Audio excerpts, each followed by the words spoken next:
Hello, and welcome to the Clinical Care Options Infectious Disease Podcast. I'm your host, Jennifer Blanchette.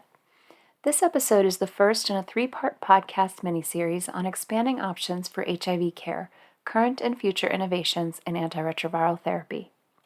In the miniseries, we'll be talking with global HIV experts as well as patient advocates to hear their insights on different aspects of the evolving field of HIV care. The discussion will follow a conceptual roadmap of HIV treatment that begins with current best practices for HIV service delivery, then moves on to the potential role of emerging and future treatment options, and ends with an analysis of key concepts in HIV cure research. In this first episode, we'll go to the first stop along that roadmap: innovations in HIV care delivery with currently available treatment options. As we consider the state of HIV care more than 40 years into the global epidemic, we can acknowledge the enormous progress that's been made. If I look at my own treatment history, there's been a huge change from when people are taking 20, 30 pills a day to then they're taking 3 or 4 pills a day to now that we've got over 10 options whereby you have combination therapy in one pill. That was Angelina Namiba, a founding member and co-director of the 4M Network, a peer support program led by Black migrant women who are training women living with HIV across the United Kingdom to provide psychosocial support to peers during and beyond their pregnancy journey as mentor mothers.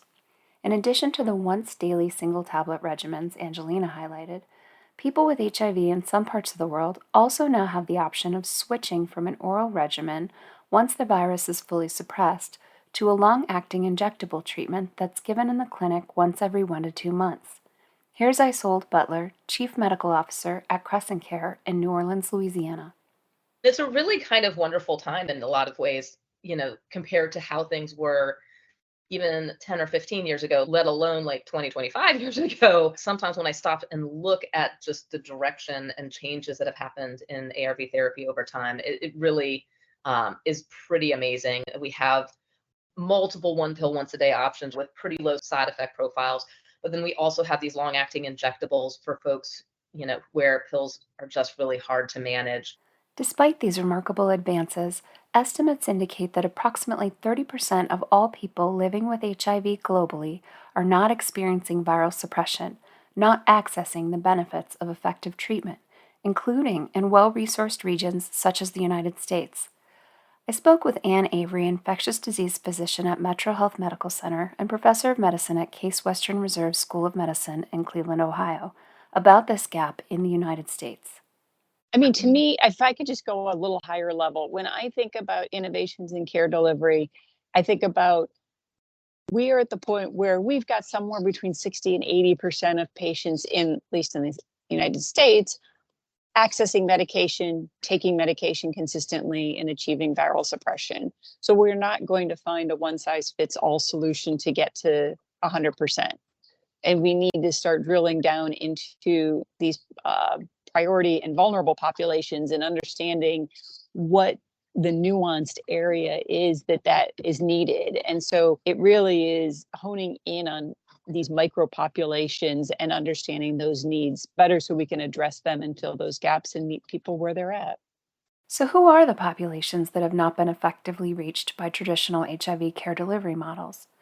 They are diverse and wide-ranging and include many underserved groups, such as those living with poverty, mental health disorders, or substance use disorders, as well as people faced with structural barriers related to systemic racism and other forms of discrimination, including migrants and gender and sexual identity minorities. This underscores the stark lesson that we learned from COVID-19, that social determinants of health play a fundamental role in healthcare service access and therefore the quality of care, including HIV care. Here's Dr. Butler again. Social determinants of health are probably in many ways the number one factor when it comes to managing folks' HIV disease. They really, when people are coming into healthcare, they're really prioritizing their needs, and often their HIV care is not their primary need. Things that are like housing, access to healthcare, access to food, access to educational resources, access to work, things like that make a big difference. Transportation is a major one for us. oftentimes those things really are just going to take a priority over medications and personal health. And we see it over and over. People are busy trying to take care of themselves and their families, and often put their own healthcare needs last. So we find in order to really provide care and be able to help people stay as healthy as possible, adherent to their medications, you can't do it without acknowledging and when you can addressing those others often more pressing issues for those patients. I asked Dr. Butler about the patient population they serve at Crescent Care, an FQHC or federally qualified health center in New Orleans, Louisiana. In looking at who we serve, we're in an urban area in the deep South. We focus on folks who maybe aren't able to access care from other service providers. So we see a fair number of patients with Medicaid, patients who are uninsured. We put a heavy focus on the LGBTQAI populations. We also provide services for individuals who inject drugs. We offer a wide range of services for addictions. So we really make an effort to kind of reach into communities who might not otherwise be able to access healthcare easily. Dr. Butler shared her thoughts about what it takes to engage with and provide effective care for her patients living with HIV. I think the two kind of key components are reducing barriers and acknowledging people's priorities, kind of getting back to that first question about social determinants of health. The barriers to people coming in are going to be things like transportation is a major one. People work, people have family obligations. So making it easy for people to come in, and that could be things like using Ryan White transportation money to help get people even a lift rather than a bus pass, or getting them, access to telehealth if that's available to them. And if they aren't able to access telehealth, maybe getting them to a place where they can get a phone to do that. There's many different ways that we think about how can we bring the care to you. In some places, we've seen utilization of mobile vans as a way to do outreach, things like that. You really have to sort of think outside of the box of how do we reduce the barriers. When we're talking about housing, making sure that people have access to transitional housing if that's an option, thinking about vouchers for apartments and things like that so they can be stable enough to actually take their medication. Then the other piece is the priorities, the other side of the same coin, which is going to be, maybe somebody's priority coming into a medical visit isn't necessarily their HIV. Maybe it's something else that they're dealing with. It could be diabetes or hypertension or some other illness. For some folks who are transgender experience, they may have more concern about accessing medications for gender affirming therapy, and that might be their primary concern. People may be coming in wanting to talk about addictions and talk about recovery, talk about access to syringes and things of that nature. And so recognizing what is this person's priority as they're walking through the door and addressing that along with their HIV and recognizing how those many things can interplay. Dr. Avery's team in Ohio is also working on models of care that better reach individuals where they are. I asked her about one program focused on engaging young people with HIV, a group that has historically experienced some of the lowest rates of viral suppression. When somebody first finds out they're HIV positive, there is a process of either grief or acceptance or understanding or just adjusting to that diagnosis. And that was an area that we saw a gap, especially for young people, where they came to us and said, we want something where we can, have a community together. And the way, so many of us, especially our young population, use social media and our phones, it made sense to create a mobile app. So, with that in mind, they designed Positive Peers. The Positive Peers mobile app is a multifunctional mobile app we developed to address really three key functions for young adults with HIV. It has health management tools, it's got health information, and it's got a social support platform. So young people can talk to each other in like a Facebook group type forum that's completely private and confidential. Only other people with HIV that are in the age group of 13 to 34 are on the community forum, and it also has a direct chat feature. So we really like that it offers the health management. So there's medication reminders to get your labs done, ways to track your labs, and tracking within the app, as well as health information. So lots of blogs that are tailored and curated for young people with fun and interesting approaches rather than dry and boring. I asked Dr. Avery if individuals are able to remain anonymous on the app. Absolutely. Individuals decide what they want to disclose about themselves. They can use a screen name, they can use an avatar. And so when we first designed it, it was very anonymous. And what we realized from our CAB, our community advisory board, were that people wanted to know who they were talking to and they were okay with sharing that information, but we've really left it up to the user to personalize what they want to share, and they can change that over time. Positive Peers is currently reaching young people with HIV across 32 states in the United States and provides a platform that healthcare professionals can share with young people living with HIV. So the great thing about Positive Peers is that it is a free mobile app for anybody that is living with HIV, 13 to 34, in the United States. And so they can go to the website, positivepeers.org, and they can also go to the App Store and look up Positive Peers. And the registration process and the verification process will be kind of taken care of by going to that. So we do have a multi-step process in that individuals that register for the app, we do ask for confirmation or verification of their age as well as their HIV status. So a lot of our young users will take a picture of their medication and their driver's license and upload that to the app.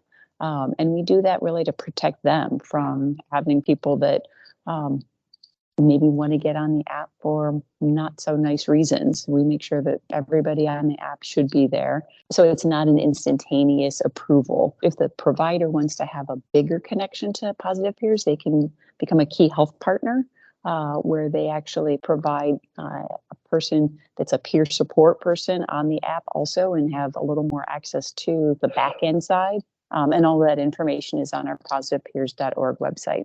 Peer support, such as that offered by Positive Peers, is often described by people living with HIV as one of the most important facilitators of engagement with care. Here's Angelina Namiba. I think having access to peer support really does minimize a lot of barriers to care, because with peer support, usually you're having support from somebody who's already accessed the different types of care, the different avenues. They know what to expect, they know where to go, they know, how to navigate the system. And so if you're linked in with a peer like that, it means even if you are prone to not engaging in care, you've got somebody to bounce ideas off, you've got somebody to reassure you that it's okay, and this is, if you come across this barrier, this is what you need to do to address it. So I think the peer support is incredibly important, particularly where the peer support is structured. So I'm talking about where peer mentors are trained to be able to support their peers in a structured, way with boundaries. However, that is not to negate the, ad hoc peer support that you can get simply by having a friend who is also living with HIV, who maybe has been diagnosed a few years before you, because they can provide a lot of the things that you need, or the reassurance that you need to ensure that you're staying engaged in care. I asked Angelina for her thoughts on what healthcare professionals can do to ensure access to peer support for their patients living with HIV. Lots of different organizations do have either peer mentors or volunteers or people who work with them who are already trained. So in terms of how they can be placed into clinical care and support settings, it's about healthcare providers and social care providers ensuring that they have links with HIV support organizations, because when they do, they will know what organization exists in my area, which organization has trained peer mentors. And then once they make the links, working in partnership with these organizations, so that, for instance, providing a peer mentor within a clinic setting, ensuring that this peer mentor is respected as part of the multidisciplinary team, making sure that they have a space to do their work or to see people, because sometimes a lot of the patients coming in, some will be very happy to go off into the HIV charities outside the clinic setting, but others may not. And so providing a space for a peer mentor within the clinic setting, within the social care setting, whereby maybe you diagnose somebody or you're seeing somebody, and then you can say, oh, by the way, Angelina is in the room next door. She can provide you some peer support. Can I refer you? Peer support is also a powerful tool to combat stigma, both externalized and internalized stigma, which Angelina notes can be a large impediment to care engagement. in order for me to stay well and to stay alive, I need to access treatment and care and support. However, it's not as simple as that. Even though the medication is available, a lot of people still have issues with stigma which they may experience now, stigma which is historical. So for instance, if for people like me who are diagnosed in those days when things were very different, attitudes were very different, you may still be carrying all that with you. Some of them is stigma that is perpetuated against them by significant others or society in general, and others just self-stigma because already before you are diagnosed, the things you may have seen about HIV would have been negative. So there's a lot of stigma can manifest in very different ways, including self-stigma, and so that in itself can prevent people from accessing services because some people, by the very nature that they do not even want to identify themselves as living with HIV or accessing HIV care. The issue of stigma also brings up the critical role of mental health when it comes to being able to engage with HIV care. Marissa Gonzalez is an advisor and chair of the Community Advisory Board for the Well Project, an ambassador for Youth Across Borders, a volunteer at the McGregor Clinic, and a blogger who shares her own experiences in living with HIV on the Well Project blog, A Girl Like Me. Marissa, how does mental health fit in as an important part of HIV care?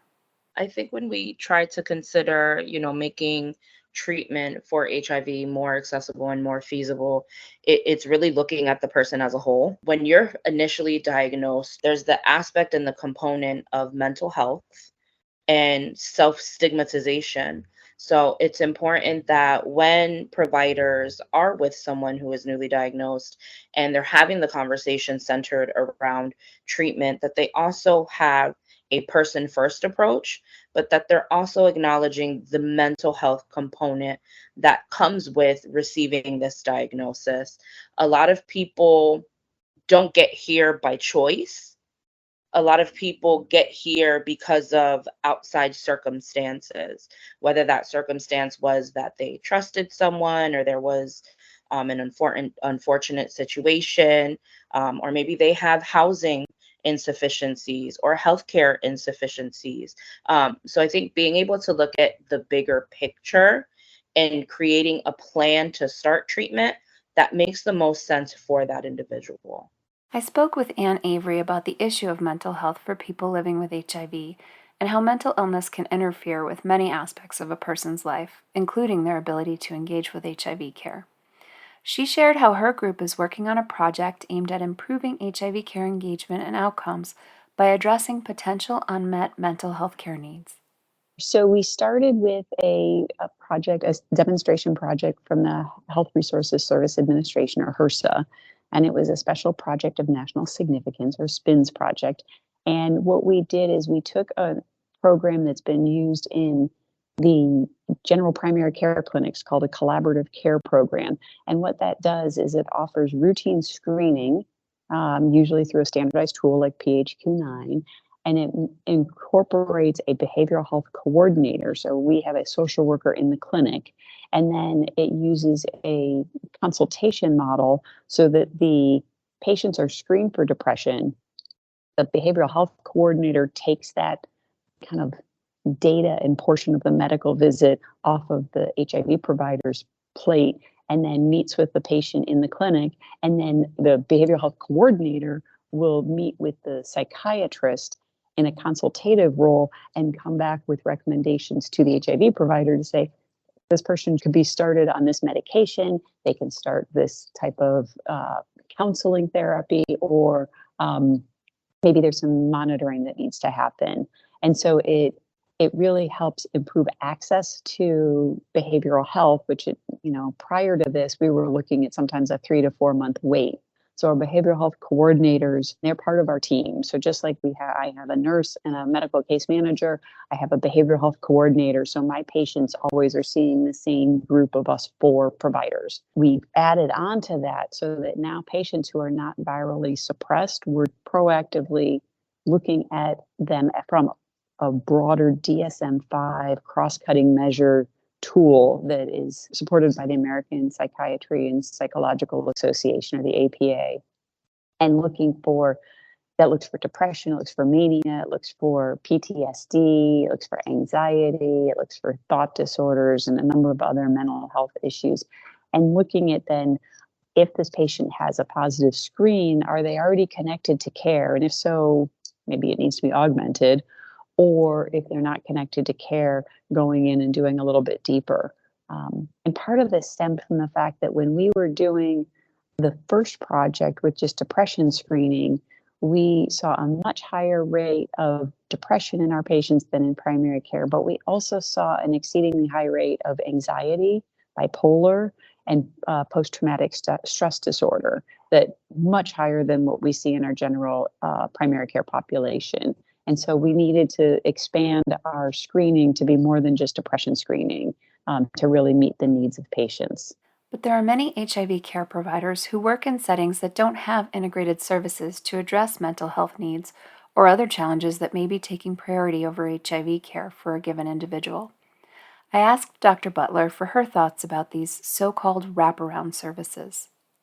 I think you really just have to look at what is available in your community. If you are working in an institution that has those sort of internal wraparound services, or where you could develop out those wraparound services, of course, it's always easiest when it's internal, because you can, that you can have that kind of warm handoff and easy transition. But the reality is not every clinic is in that setting. So I think if you're working in a clinic where maybe you have the medical pieces available to you, but maybe you don't have as robust of a case management service, or you don't have as robust of mental health services, or you don't have, access to some of these other things, really making an effort to build those partnerships with the people in your community who are doing that work, and finding out who are those people. And again, getting to know those referral sources so that you can easily get folks from point A to point B. Again, low barrier being being really the highlight of how to do this. So I think addictions would be a good example. At this point, the federal government no longer requires an X waiver for MAT services. So becoming cognizant and understanding how to do things like prescribing buprenorphine can be very helpful for patients who may be struggling with addiction, and be interested in that as a way to reach recovery. And again, it's kind of looking at what is this person's priority. It will help them to maintain their sobriety, also help them to maintain, or not sobriety necessarily, but it'll reach harm reduction and really help them to maintain their medications for their HIV as well. When it comes to things like housing, yes, that is a difficult one. And I realize that is something that's affecting many communities across America right now. And certainly where I'm working in New Orleans, this has been a very major issue.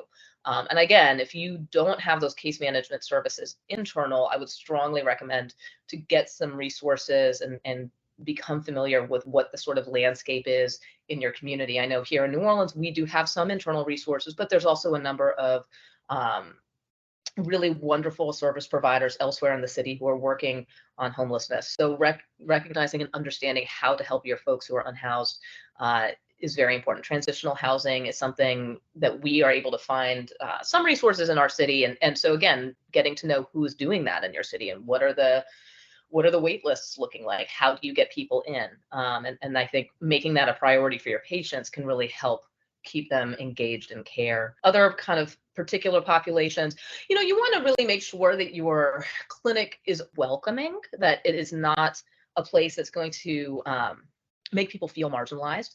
So many folks have had very negative experiences in the healthcare space. It doesn't take much to drive people away.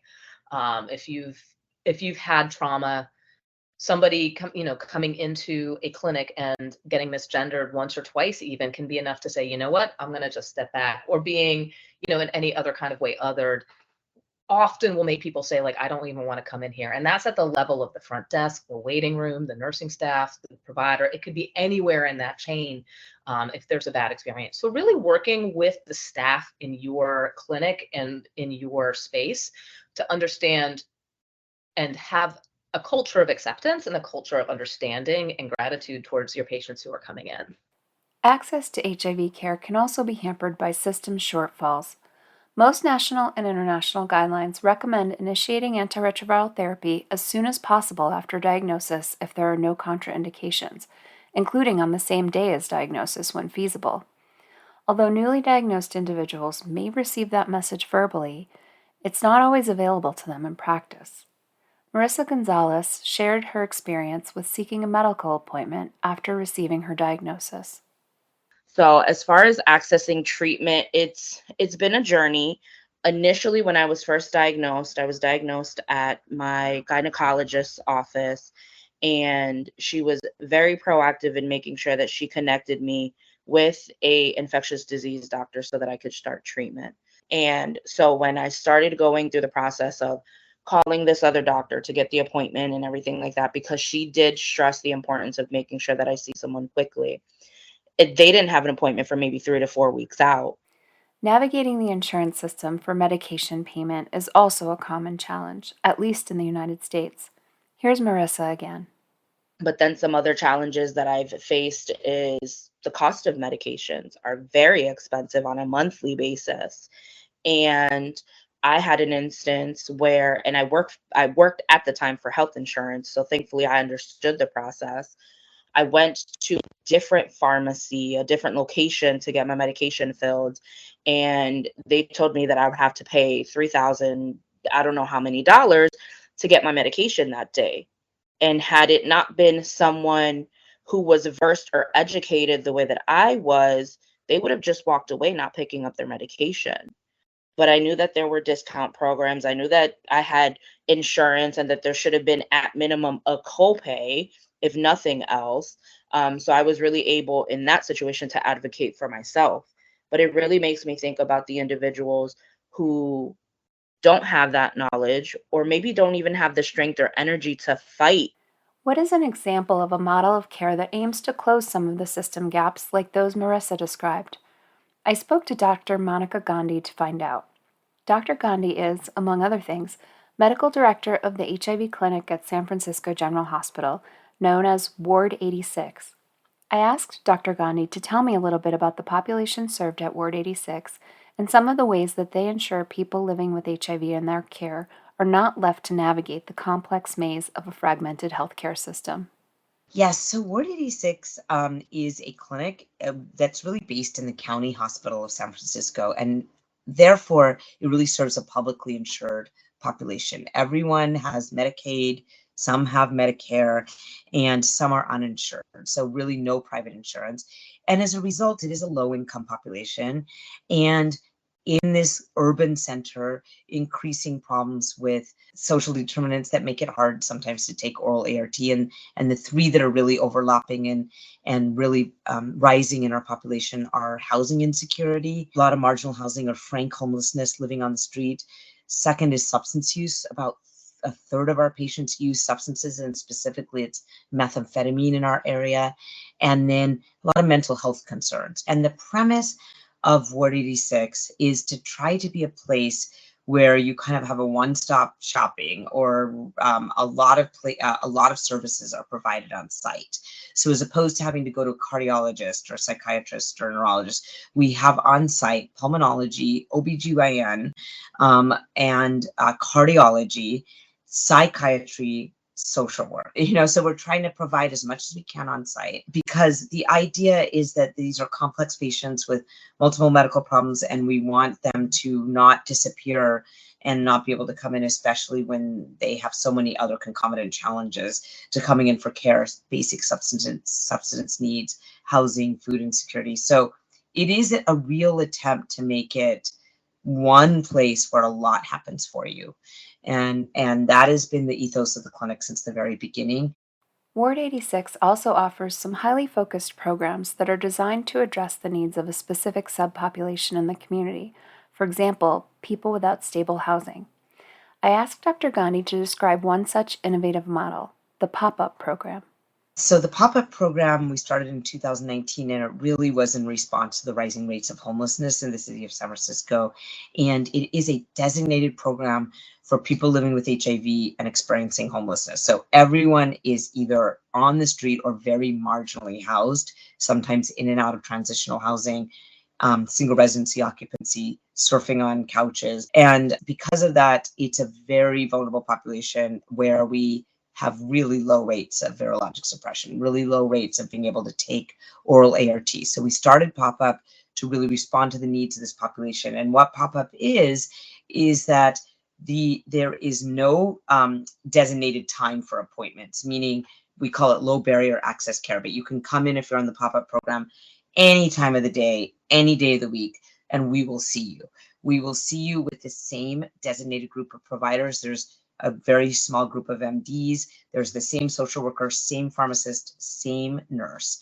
And we pop up around you, meaning that we try to treat everything that you need, not just your HIV, but we'll do vaccinations and primary care and really talk about substance use management, addiction disorders, and we give incentives for people to come into care and also be virologically suppressed.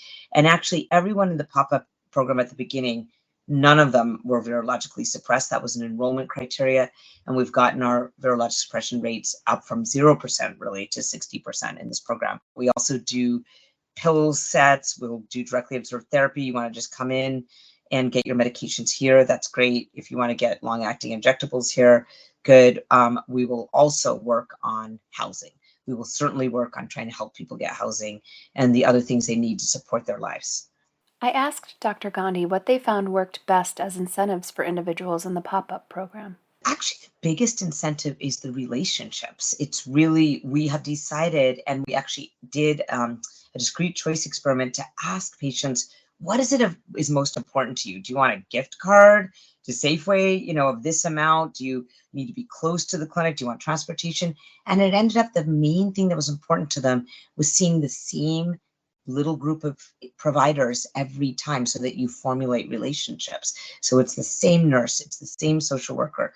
Really, they know these patients, the same small group of MDs and NPs, so that they become, there's a relational aspect to the program. And I have to say, it's really interesting to me that has been the marker of a success. That's what starts bringing people in, because you say to someone, hey, you said last week your friend was going to do this. Tell me what happened with them. We're really close to these patients. So I think that is the biggest incentive to the pop-up program is relationships. We also give small, like $5, $10 gift cards to Safeway if you show up. We really appreciate that people show up. So we have a contingency management style. We also offer mental health. So we offer for patients to see our psychiatric NP or to get mental health care, therapy. And then if patients are ready, we really do offer addiction management care. So, buprenorphine or methadone or something that helps them with opiate use disorder. And then we're really careful about giving out naloxone, talking about unintentional substance use. So we do a lot of care around the substance use piece. And then we're doing a lot of let me hook you up with a food program. And then we work on their housing, trying to get them housing. Another important population that often includes individuals from multiple different societally marginalized groups is people who are in corrections facilities, jails, and prisons. Ann Avery's team has a program that provides testing and re-engagement support for people with HIV who transit through the county jail in her region of Ohio. I asked her to tell me a little bit about this program. So we offer testing for HIV, not at intake, but after somebody's been situated, and we identify people that haven't been tested before. So we're prioritizing people who we think are untested. And then we also have a tracking thing. So if somebody comes in and says they're HIV positive, there is a dedicated nurse that will put them on the list to get seen by the telemedicine provider, which until recently was me.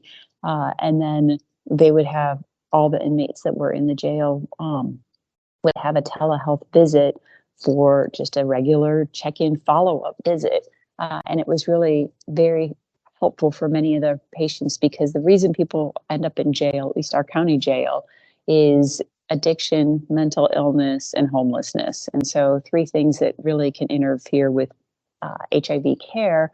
And when those needs are at least temporarily addressed, they've got a warm roof over their head, they've got food on the table, they often get back on their psych medication, and they might come down from being high it's a time where we can have a more meaningful conversation about what was going on, what their needs were while they were on the streets, and what was keeping them from coming into care or preventing them from being adherent to their medication.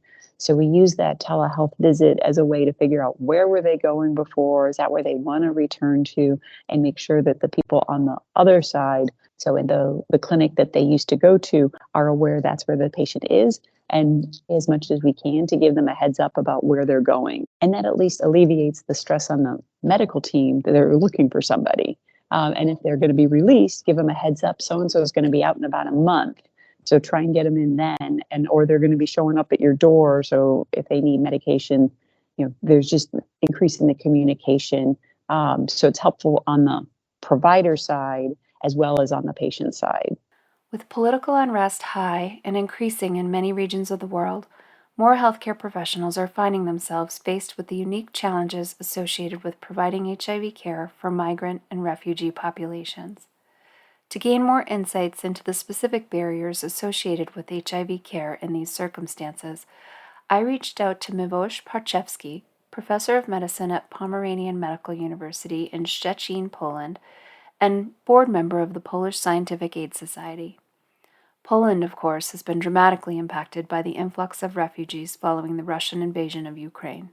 So there are certain major challenges associated with migration, refugee populations, and war. And this is something that we experience very acutely. So first, it has to be understood that people are coming from completely different healthcare system.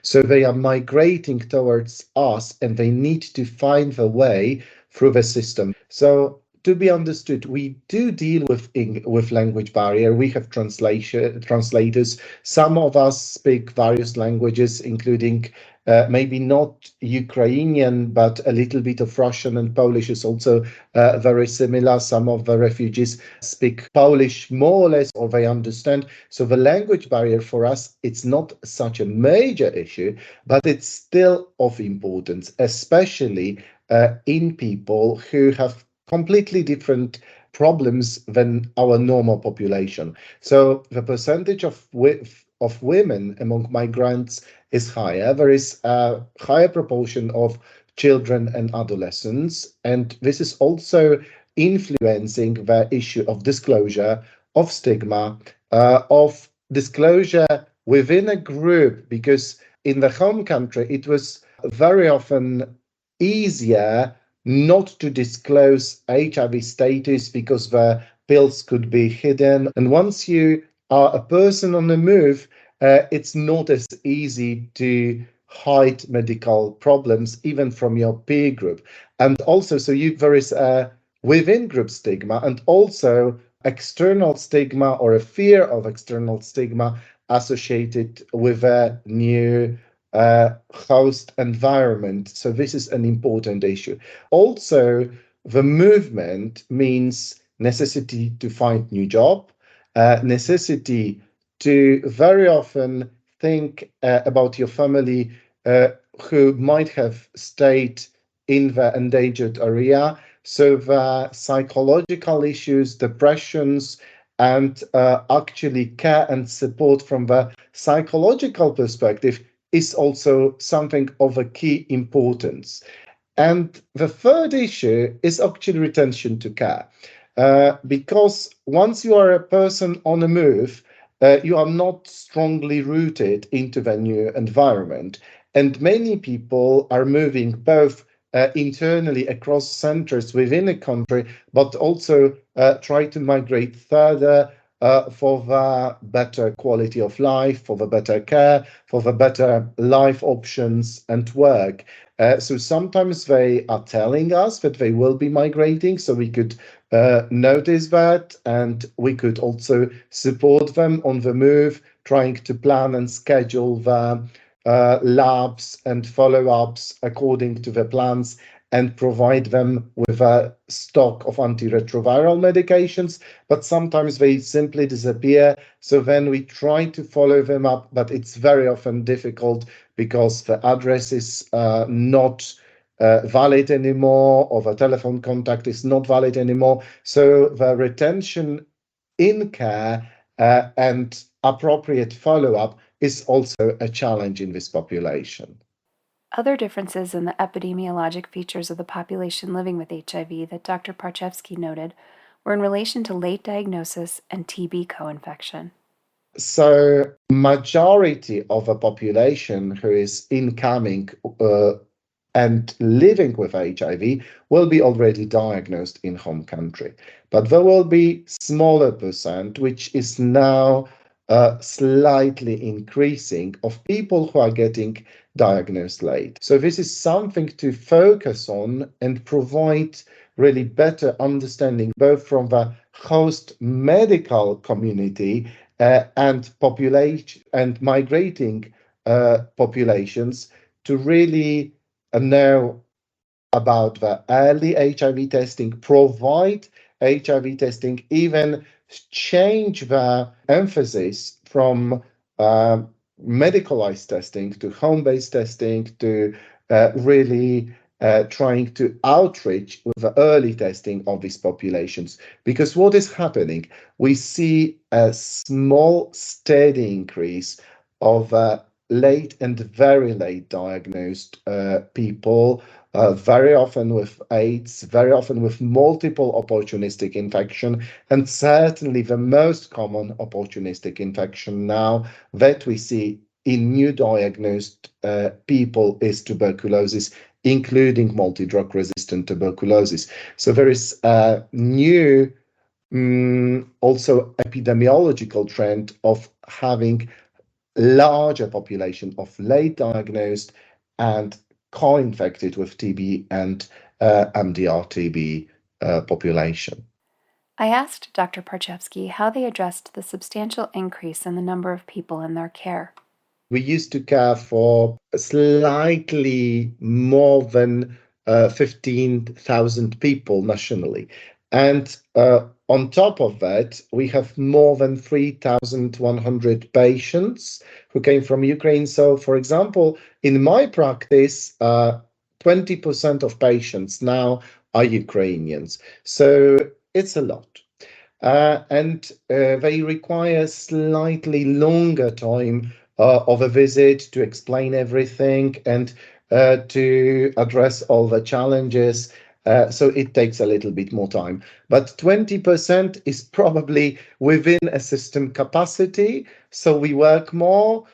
We tried to reorganize a little bit. So we are providing antiretroviral medicines for slightly longer periods to try to maybe not disengage, try to reduce the workload on the clinical staff.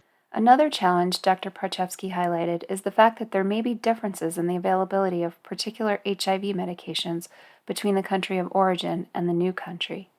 There are some medications which are not available. So it's a quite interesting story. So when you come from Ukraine to European Union, some of the drugs for the licensing purposes, they are not available or they have to be split.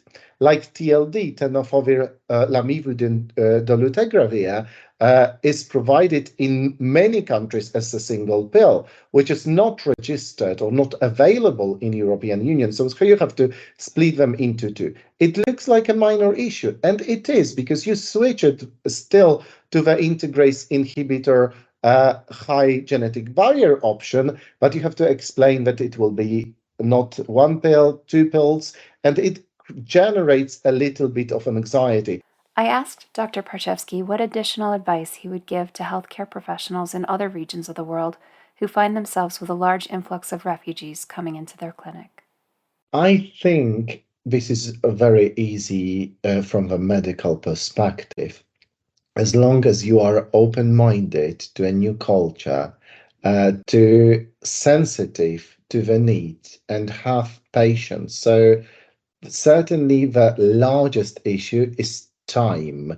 So you have to plan more time for the visit, more time for assessment of a patient. Obviously, in the current context, it's not as difficult as it used to be to produce targeted materials and to translate. We have Google translators if need be, so it's not as challenging as it used to, but you still have to try to connect to the population and scratch below the surface, maybe not on the first visit, but as the time comes. So very often it happened to us that patients on the first visit, they just came for the refill and they didn't want anything else.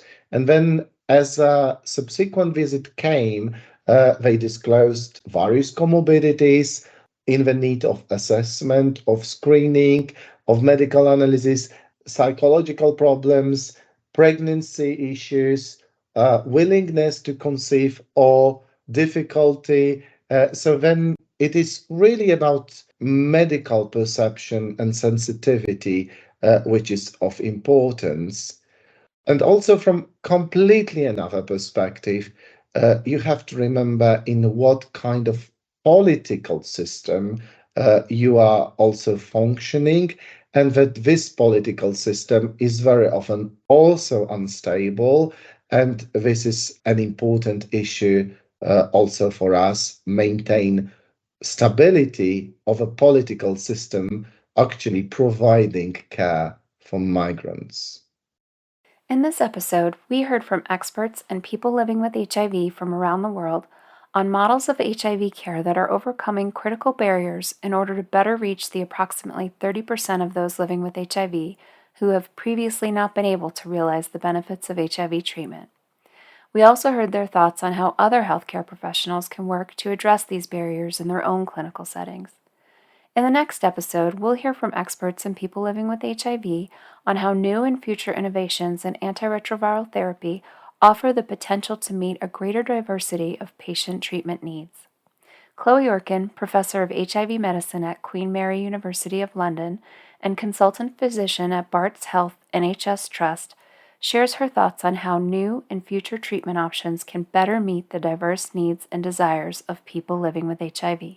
I think it's very clear from what people living with HIV are saying about long-acting treatment and how much they want it and how happy they are when they're on it, that this is very much wanted and is helping people in terms of quality of life, particularly those with psychological challenges.